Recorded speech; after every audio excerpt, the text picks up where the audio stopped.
औज़ु बिल्लाहि मिनश्शैतानिर्रजीम बिस्मिल्लाहिर्रहमानिर्रहीम। अस्सलामु अलैकुम स्टूडेंट्स। तो यार हमारी ENG 201 की GDP, आपकी जो ये GDP है वो 30 दिसंबर को ओपन हुई और 31 दिसंबर को क्लोज हो जाएगी। तो काइंडली टाइम्स को सबमिट करवा दीजिएगा। और आपकी जो इस GDP का कह रहे हैं कि आपको जो टॉपिक दिया गया है वो आपने 200 से 250 वर्ड्स के दरमियान आपने इसका आंसर देना है, ना ज़्यादा शॉर्ट हो और ना ज़्यादा लॉन्ग हो। ठीक है। आगे बढ़ने से पहले, क्वेश्चन से पहले आपको कुछ इंस्ट्रक्शन जो मेंशन है इन्हें ज़रूर रीड आउट कर लीजिएगा और इन पे अमल कीजिएगा। ठीक है, क्योंकि अगर आप इन असाइनमेंट की जो इंस्ट्रक्शन को मिस कर देंगे, आपने आंसर करेक्ट भी अगर मेंशन किया होगा, इंस्ट्रक्शन के मुताबिक नहीं होगा, तो आपके मार्क्स डिडक्ट के लिए जाएंगे। आप जितना भी सही लिख लें लेकिन इंस्ट्रक्शन के मुताबिक नहीं होगा तो आपके मार्क्स डिडक्ट हो सकते हैं या कि आपको जीरो भी मिल सकते हैं। ठीक है, तो सिंपली चलते हैं अपने क्वेश्चन की तरफ। हमसे क्या पूछा गया है उस पर अपने कॉन्सेप्ट क्लियर कर लेते हैं और फिर चलते हैं अपने सोल्यूशन की तरफ।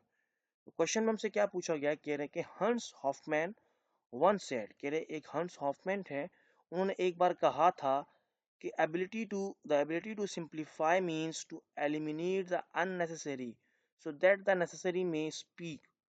ठीक है, कह रहे एबिलिटी जो आपकी काबिलियत है वो सिंप्लीफाई करना मीन्स मतलब आसान करना का मतलब ये है कि एलिमिनेट करना, ख़त्म करना अननेसेसरी को, मतलब जो चीज़ें ज़रूरत नहीं अननेसेसरी को, उनको, सो that the necessary may speak. तो क्या हो सकेगा, नेसेसरी जो चीज़ें होंगी वो खुद स्पीक कर पाएंगी यानी कि बोल पाएंगी।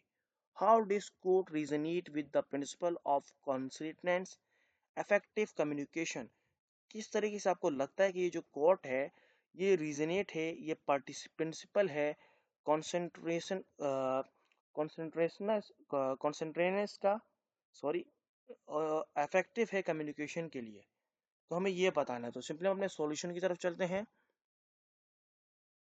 ये आ गया हमारा सॉल्यूशन। हमने कहा है कि यहाँ पर सिंपली मेंशन किया है कि हंस हॉफमैन, इसको मैं ज़रा हाईलाइट कर देता हूँ।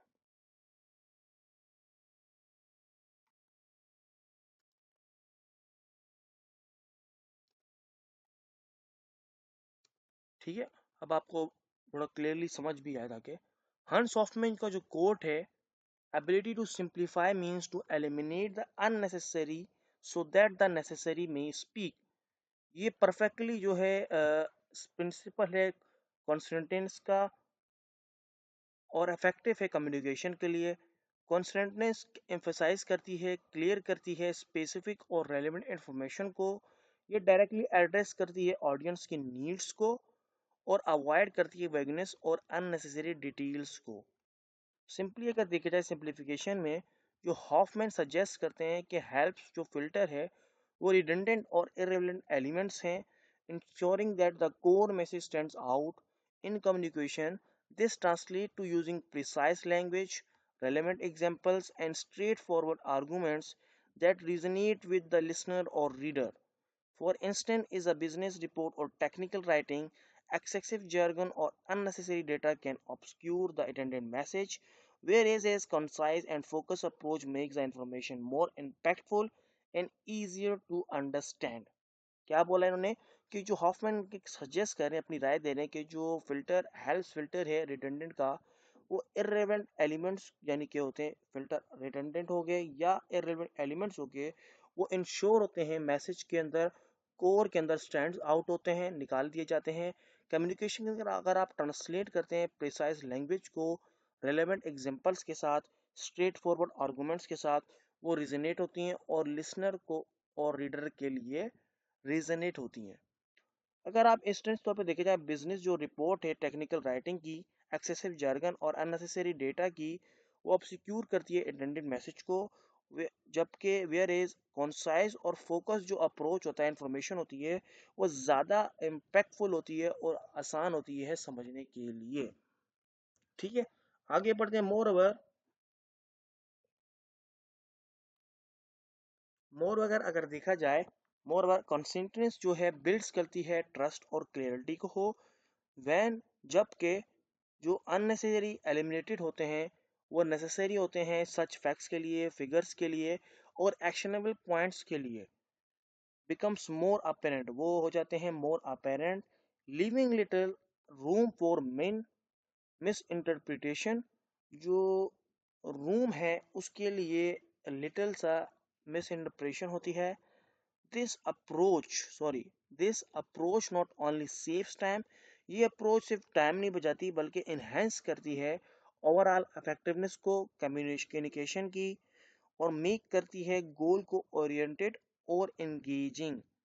इन समरी में अगर सिंपली देखा जाए, हॉफमैन्स का जो आइडिया था सिंप्लीफिकेशन का, वो अंडरलाइंस किया गया है, एसेंस किया गया है, और consistence by encouraging communicators to focus करने के लिए जो ट्रूली मैटर्स है, and ensuring their message is clear, purposeful and impactful, कि आपका जो मैसेज है वो क्लियर हो, पर्पसफुल हो और इम्पैक्टफुल हो। यानी कि सिंपली आपको एक अगर एग्जांपल के तौर पे समझाऊं, मैं मेंशन करना चाह रहा था लेकिन बहुत ही लंबा हो जाता है आपका सॉल्यूशन, कि सिंपली आप देखें, आसान अल्फाज में आपको समझाऊं तो, कि कोई पैराग्राफ है बहुत बड़ा, आपने पैराग्राफ को बोले एक चैप्टर है 2 पेज का, तो आपने उसको समझने के लिए आप पूरा रीड करेंगे, वो डिटेल में एक मेंशन किया 2 पेज पे किया हुआ है, लेकिन आप उसकी अननेसेसरी पॉइंट्स से निकाल के उसको, जो हॉफमैन का जो स्टेटमेंट है, जो कोट है, इसी के ऊपर है कि आप उसमें से जो आपके हिसाब से जो यूजलेस वर्ड्स नहीं होंगे वो डिटेल में ज़्यादा चले गए, आप जो दूसरे वर्ड्स हैं जो अननेसेसरी हैं उनको आप निकाल के, जब उनको प्रॉपर जो आपके जो नेसेसरी वर्ड है उनको पर फोकस करेंगे, इससे क्या होगा कि आपका सिंपली, उन्होंने लास्ट मेरे समरी में ये भी मेंशन किया है कि आपका मैसेज जो है आपको क्लियरली समझ आएगा और पर्पसफुल भी होगा और उसका इम्पैक्ट भी अच्छा होगा, तो वो आपके लिए ईजियर भी अंडरस्टैंड है। ठीक है, ये तमाम मैंने यहाँ पर ये चीज़ तमाम मेंशन की है पैराग्राफ में, तो मैं आपको आसान अल्फाज में इसलिए ट्रांसलेट करके बता रहा हूँ कि एग्जांपल के तौर पे, जब आपकी तमाम चीज़ें आप यानी कि अननेसेसरी पॉइंट्स निकाल लेंगे, आपने मिसाल 2 पेज का चैप्टर था, आपने उसको 1 पेज पे, मैं बोलता हूँ हाफ पेज पे कन्वर्ट कर दिया अननेसेसरी पॉइंट्स और वर्ड्स निकाल के, तो सिंपली आपको फिर 2 पेज पढ़ना देखें बहुत मुश्किल है, आधा पेज आप पढ़ने में आपको बहुत आसानी भी होगी, और आपको टू द पॉइंट जो उसका उसका जो मैसेज होगा वो भी समझ आएगा, जो पर्पस होगा वो भी क्लियरली, कोई डाउट नहीं होगा, वो क्लियरली समझ आएगा, तो आप उसका मकसद पे समझ पाएंगे। तो यही हॉफमैन जो है उनका आइडिया है, उनका जो कोट है वो इसी के बाद चीज़ के बारे में आपको बता रहा है कि कोई भी अगर इनके अननेसेसरी जो आप थिंग है उनको निकालें, ठीक है, या आप इसको जिंदगी में ले जाएंगे, या आप इसको चैप्टर वाइज देखें या किसी राज से भी देखें, पॉइंट ऑफ व्यू से देखें, तो इसमें क्या, आप अननेसेसरी चीज़ों को जब निकालेंगे, ठीक है, तो नेसेसरी चीज़ों के ऊपर फोकस करेंगे, तो फिर आपको जो समझने में भी आसानी होगी, दूसरा आपको ये मैसेज भी क्लियर समझ आएगा और उसका पर्पस भी समझ आएगा, और ये बहुत ही ज़्यादा इम्पैक्टफुल भी होगा। उम्मीद करता हूँ आपकी इस वीडियो से हेल्प हुई होगी और ख़ास तौर पे आपके कॉन्सेप्ट क्लियर होंगे, तो काइंडली से वर्ड अपनी वर्डिंग में भी आप लिख सकते हैं, तो इसको अपनी वर्डिंग में भी लिखिएगा। तो इंशाल्लाह बहुत जल्द मिलते हैं किसी एक नई वीडियो में, आप तब की हेल्प करते हुए प्लीज़ चैनल को ज़रूर सब्सक्राइब करिएगा। Till then, thanks for watching.